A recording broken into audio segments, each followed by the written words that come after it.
I stood at my mother's casket at 12 years old, tears burning behind my eyes but refusing to fall. Darlene leaned close, her breath mint sweet against my ear. Don't cry at the funeral, sweetheart. Grief makes you look weak. People are watching.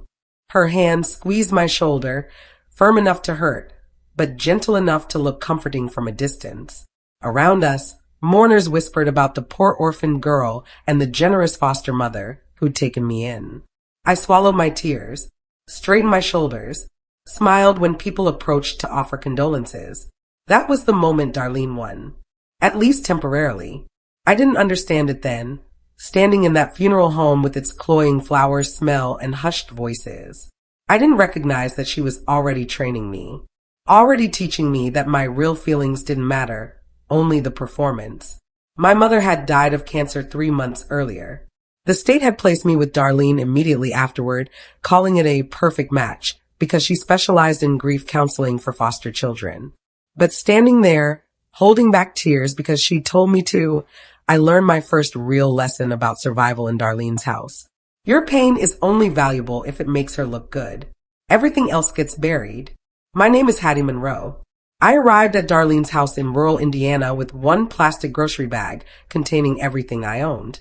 3 shirts, 2 pairs of jeans, my mother's hairbrush, a photo of us at the county fair. Darlene met me at the door with a wide smile and a clipboard. She wore a cardigan with embroidered flowers and smelled like vanilla candles. Welcome home, sweetheart. You'll be safe here. I promise. I believed her. What else could I do? I was 12, motherless, terrified. The house looked normal. Clean living room with family photos on the mantel. Kitchen with a cookie jar shaped like a chicken. Upstairs bedrooms with quilts and stuffed animals. Darlene showed me to my room, a small space at the end of the hall with lavender walls and a twin bed. This is all yours, she said, gesturing around. Make yourself comfortable. Dinner's at 6.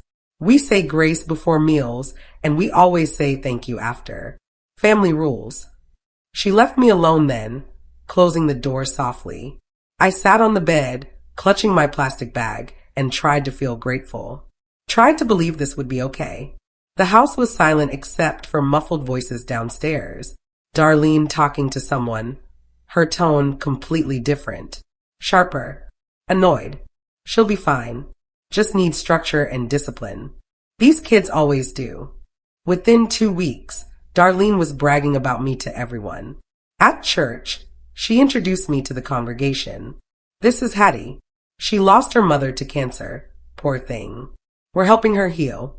At the grocery store, she told the cashier how she'd saved me from the system.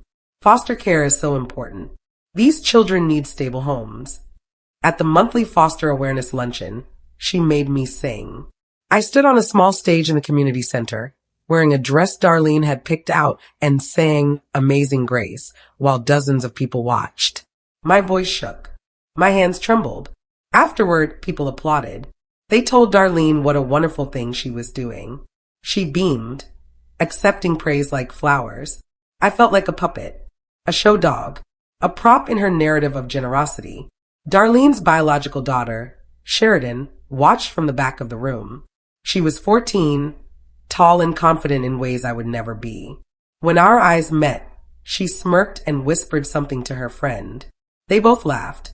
I looked away quickly, heat rising in my face. That night, Darlene told me how proud she was. You're such a good example of resilience, Hattie. People need to see that foster children can thrive. I thanked her like I'd been taught. But inside, I felt hollow. Displayed. Used. The rules in Darlene's house were never written down, but they were absolute. I learned them through trial and error, through punishment and reward. Forget to say thank you after a meal. Cold cereal for breakfast instead of the pancakes everyone else got. Speak without being spoken to. Your ride to the library gets canceled. Show too much emotion. You're told you're being dramatic and sent to your room. But the rules only applied to me. Sheridan could leave dishes in the sink. She could talk back. She could slam doors and roll her eyes and demand money for movies. Sheridan got birthday parties and new clothes and a laptop for Christmas. I got socks and a used book. When I asked Darlene why the rules were different, She smiled, that patient smile she used when explaining things to me. Sheridan is my daughter. You're my responsibility. There's a difference, sweetheart. The difference was love, or the lack of it. Sheridan was family. I was a project. Every Sunday, Darlene took photos of us together, always smiling, always looking happy. Those photos ended up on the Foster Awareness Organization's website, proving how well the system worked. But cameras don't capture what happens when they're turned off. The blanket was the first thing she took from me. My mother had made it years ago, before she got sick. It was ugly, honestly, mismatched squares of fabric in clashing colors. But it smelled like her. Like home. I kept it folded at the foot of my bed, touching it sometimes when I felt especially alone. One day I came home from school to find it gone. Darlene. I called, searching the room. Have you seen my blanket? She appeared in the doorway, arms crossed. I threw it away. It was dirty and falling apart. But that was my mom's. She made it for me. It was trash, Hattie. You need to let go of the past and focus on your future here. I felt something crack inside my chest. Can I get it back? From the trash? It's already gone to the dump. I wanted to scream, to cry, to rage against the unfairness. But I'd learned. Grief makes you look weak. Anger gets you punished. So I nodded. Okay, thank you for cleaning my room. That night, I cried silently into my pillow, careful not to make any sound. That was when I learned to hide what mattered most. To keep my real feelings buried so deep that Darlene could never find them to use against me. Christmas morning arrived cold and bright. I woke early, hoping this year might be different. Maybe Darlene would surprise me. Maybe I'd get something that showed she actually saw me as part of the family. Downstairs, the tree sparkled with lights and ornaments. Presents wrapped in shiny paper crowded underneath. Sheridan tore into hers immediately. New phone, designer clothes, a laptop with a pink case. She squealed with each gift, hugging Darlene and her father. Then Darlene handed me a small box wrapped in plain paper. Inside were socks, 3 pairs of white athletic socks. Practical gifts are important, Darlene said, smiling. I smiled back. Thank you so much. These are perfect. Darlene took a photo of me holding the socks, grinning like I'd just received everything I'd ever wanted.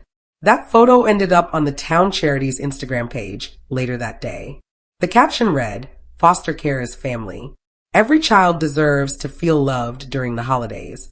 The post got hundreds of likes. People commented about how heartwarming it was, how generous Darlene was, how lucky I was. In the photo, my smile looked real. Years of practice had made me good at that. But my eyes told a different story if anyone had bothered to look closely enough. No one did. I found the drawer by accident when I was 15. Darlene had sent me to her home office to get stamps for mailing thank you cards. I opened the wrong drawer and froze. Inside were folders labeled with my name. Dozens of them. Report cards, award certificates, school photos, newspaper clippings about the essay contest I'd won. Every achievement I'd ever had, carefully organized and preserved. At first, I felt touched. Maybe she did care about me after all. Then I read the sticky notes attached to each item. Used for grant application. Include in annual report. Good for newsletter feature. My accomplishments weren't about me. They were evidence. Proof that her foster care methods worked. Tools for fundraising. I confronted her that evening after dinner. Why do you keep all my stuff in a file? Like documentation. Her expression didn't change. Because I'm proud of you. Because your progress matters. Progress for what? For your donations. Her eyes hardened. After everything I've done for you. This is how you speak to me? You're ungrateful, Hattie. Truly ungrateful. She sent me to my room without dessert. Later, I heard her on the phone. She's going through a rebellious phase. It's common with trauma backgrounds. But we're handling it. Always a performance. Always a narrative she controlled. At 16, I learned exactly where I stood in the household hierarchy. Sheridan's boyfriend came over for dinner. His name was Preston, and he wore expensive sneakers and talked about his father's car dealership. After we ate, I started clearing plates like always, carrying dishes to the kitchen, loading the dishwasher. Preston watched me for a moment, then asked Sheridan, Does the maid eat with you guys? That's cool, I guess. The table went silent. I froze, a stack of plates in my hands. Sheridan laughed. Not uncomfortably. Not to correct him. Just laughed. She's not the maid, Darlene said lightly. She's Hattie, our foster daughter. Oh. Preston looked embarrassed. Sorry, I just thought. It's fine, I said quickly, forcing a smile. Easy mistake. I finished clearing the table and retreated to the kitchen, my face burning. Later, I overheard Sheridan and Preston in the living room. Does she always do all the cleaning? He asked. Pretty much. I mean, she lives here for free. Might as well be useful, right? They both laughed. Darlene was in the next room and must have heard. She said nothing, didn't correct Sheridan, didn't defend me, because in her house I was useful, not family. There was a difference. My bedroom didn't have a real door. When I'd first arrived, there had been one. But Darlene removed it during my first year, replacing it with a curtain rod and a thin fabric panel. You're not hiding anything. So what do you need privacy for? She'd said when I asked about it. This way I can check on you easier. Make sure you're okay. Make sure I wasn't doing anything she hadn't approved. The curtain meant everyone could hear everything. Every conversation I had on my cheap phone. Every time I cried. Every moment I thought I was alone. Sheridan's room had a door with a lock. She could slam it when angry, close it when she needed space. I had fabric that moved when people walked past. I learned to change clothes in the bathroom, to have phone conversations in whispers, to cry so quietly that no sound escaped. I learned to exist in a space that was never truly mine, always accessible, always monitored. When I asked Darlene again about getting a door, she sighed like I was being difficult. Hattie, privacy is earned through trust. Maybe when you're older and more responsible. I was 16. Sheridan had always had privacy. But I was different. I was the project, not the daughter. My 17th birthday came and went without acknowledgement. I woke up hoping Darlene might have remembered. Maybe there'd be a card, a cake, something small to show I mattered. Nothing. At dinner, I gathered my courage. Did you know it's my birthday today? Darlene set down her fork, looking at me with mild surprise. Is it? I thought that was next month. No, it's today, October 15th. She shrugged. Well, happy birthday then. You don't really need a big celebration at your age, do you? You're practically an adult. Sheridan was on her phone, not even looking up. I just thought maybe we could do something small, like we did for Sheridan's birthday last month. Darlene's expression hardened. You don't earn birthdays, Hattie. You're just lucky we let you stay here. Some foster kids don't even have that. The words hit like a slap. Later that night, I heard giggling from Sheridan's room. I peeked through my curtain and saw her with friends watching something on her phone. They were watching a video of me at dinner asking about my birthday, looking pathetic and desperate. Sheridan had recorded it and sent it to her friends. They were laughing at me. I closed my curtain and lay down, staring at the ceiling, feeling something inside me begin to harden. The night before I aged out of the foster system, Darlene came to my room. I was packing the few things I owned into a duffel bag, preparing to leave for college on a scholarship I'd earned through sheer determination. She sat on my bed, watching me fold clothes. You know, she said softly, I've enjoyed having you here. You've grown so much. I didn't respond. She reached over and started brushing my hair with her hand, a gesture that might have seemed maternal if I didn't know better. But I worry about you, Hattie. Girls like you, with your background, with your trauma, you'll struggle out there. Most of them fail. Statistics don't lie. I stopped packing. You'll probably drop out within a year. End up back in the system, or worse. It's just reality. She said it gently, like she was sharing wisdom, like she cared. But her words were poison, designed to keep me small, to make me doubt myself. I didn't sleep that night.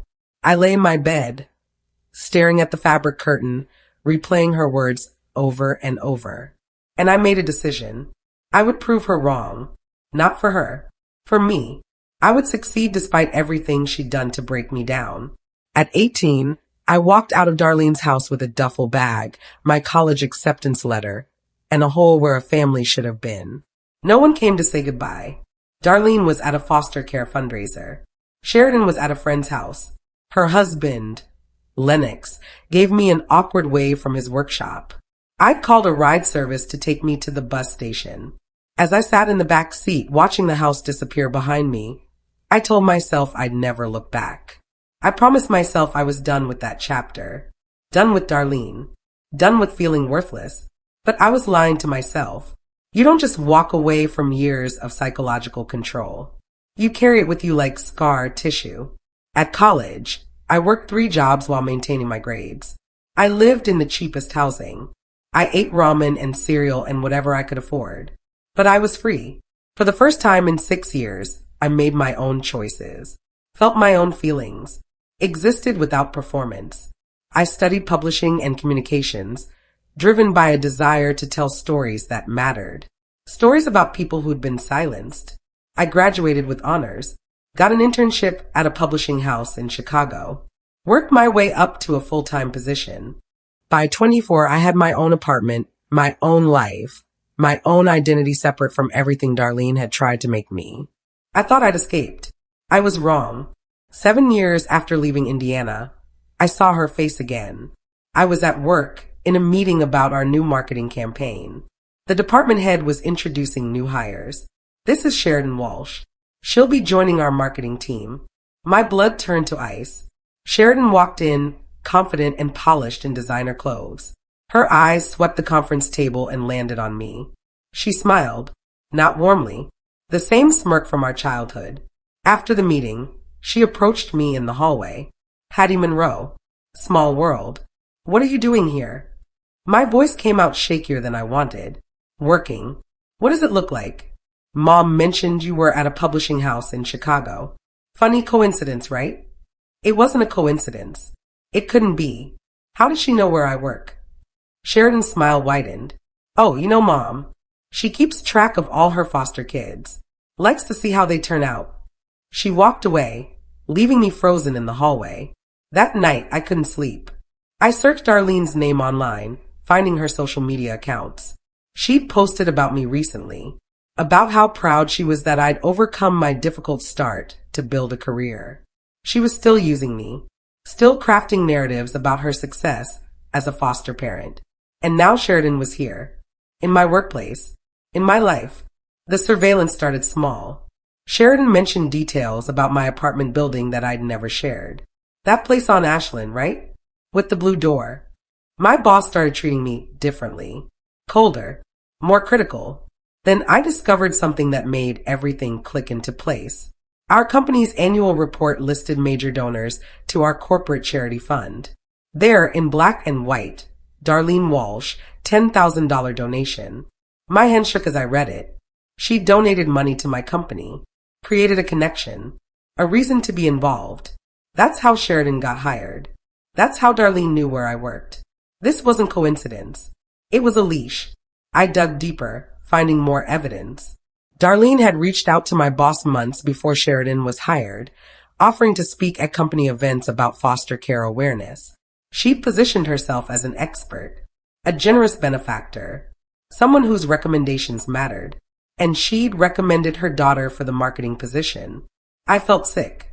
7 years of freedom, and she'd found a way back into my life, back into control. She was still using me, still building her reputation on my back. I almost quit that day, almost walked away from the job I'd worked so hard to get. But then I stopped myself. What would Darlene never expect me to do? Fight back. I took a deep breath and made a decision. I was staying, but I wasn't going to be passive anymore. I wasn't going to let her control the narrative. I was going to turn around and face her, document everything, build my own case. I started going back to Indiana on weekends, quietly, carefully. I visited the public library and requested records under Freedom of Information laws, foster care licensing documents, inspection reports, any public information about Darlene's foster home. I reconnected with people from the community, former neighbors, church members, people who'd known me as a child.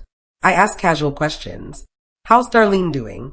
Still taking in foster kids? Do you remember any other children who stayed there? The responses were revealing. Oh, There were several girls over the years. Quiet ones, mostly. They never stayed long after aging out. I always thought something was off about that house. Too perfect, you know. I gathered names, dates, details, and I started tracking down the other girls who'd been placed with Darlene before me. There had been 3 others, all removed from her care or aged out within a few years. If there was a pattern, I was going to find it. The first letter came through a public records request. It was a complaint filed 8 years ago by a girl named Tessa. She'd been with Darlene for 2 years before being moved to another placement.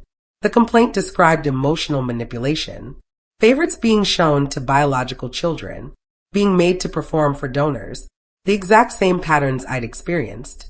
The complaint had been dismissed as behavioral issues from a troubled child. I found Tessa through social media and reached out carefully, not wanting to trigger trauma. She agreed to meet me at a coffee shop in Indianapolis. I thought I was the only one, she said, her eyes wet. I thought I was crazy. Everyone said Darlene was such a good person. You weren't crazy. I lived through the same thing. Tessa gave me copies of journals she'd kept, letters she'd written to caseworkers that were never properly investigated. Together, we tracked down the other 2 girls. Both had similar stories. Both had tried to speak up and been dismissed. None of them had been believed because Darlene's reputation was spotless. She was the generous foster mother, the community leader, the woman who gave speeches about helping vulnerable children. No one questioned her. No one looked deeper. But now we had documentation, multiple accounts, a clear pattern of behavior spanning a decade. I started building a file. The financial investigation started with a simple Google search. Darlene's nonprofit organization, Haven Hearts Foster Network, had a website listing their programs and achievements. They claimed to provide family reunification services and therapeutic support for foster families. According to their annual report, they'd received a $250,000 grant from the state 2 years ago. I called the number listed for one of their programs. It went to a voicemail that was never checked. I visited the address listed for their office. It was a P.O. box at a shipping store. I contacted families who were supposedly helped by Haven Hearts. None of them had ever heard of the organization. The grant money had vanished. No programs, no services, no accountability. I filed complaints with the State Charity Commission. I requested audits through proper channels. But I also started gathering my own evidence. Bank records I could access through public filings, tax documents, lists of claimed expenses that didn't match any real activities. Darlene had been running a fake nonprofit, taking grant money intended for foster care services and using it for personal expenses. She'd built her reputation on helping vulnerable children while actually exploiting them and stealing from programs designed to help them. The hypocrisy was stunning. And now I had proof. Getting Sheridan's confession was easier than I expected. I invited her out for drinks after work, playing the role of someone trying to build a professional relationship. She came willingly, eager to establish dominance like she'd always done. After 3 glasses of wine, her guard dropped. You know, she said, laughing, it's so weird working with you. I mean, we used to place bets on how fast you'd break, how long before you'd cry or freak out. My stomach turned, but I kept my expression neutral. Interested. We did that. Yeah, it was hilarious. Mom would set up these situations, like taking your stuff or forgetting your birthday, and we'd see how you'd react. You were so desperate to be liked. She was drunk, rambling, admitting things she'd probably never say sober. My phone sat on the table between us, recording everything. That sounds intense, I said carefully. It was just funny, you know. Foster kids are so easy to mess with. They're already damaged. Mom said it was like having a psychology experiment in the house. She laughed again, not noticing my expression. I had everything I needed now. Her confession, her admission that they'd deliberately manipulated me, her mother's active participation, all on record. Darlene's husband, Lennox, was the piece I hadn't expected. I'd always assumed he was complicit, that he knew what was happening and approved. But when I visited him, posing as a journalist writing about foster care success stories, I discovered something different. He was uncomfortable from the moment I mentioned Darlene's nonprofit. I don't really know much about her foster work, he said, fidgeting. I'm gone a lot. My job keeps me traveling. So you weren't involved in the day-to-day care of the children? No. Darlene handled all that. Said it was better if the kids had one consistent parent figure.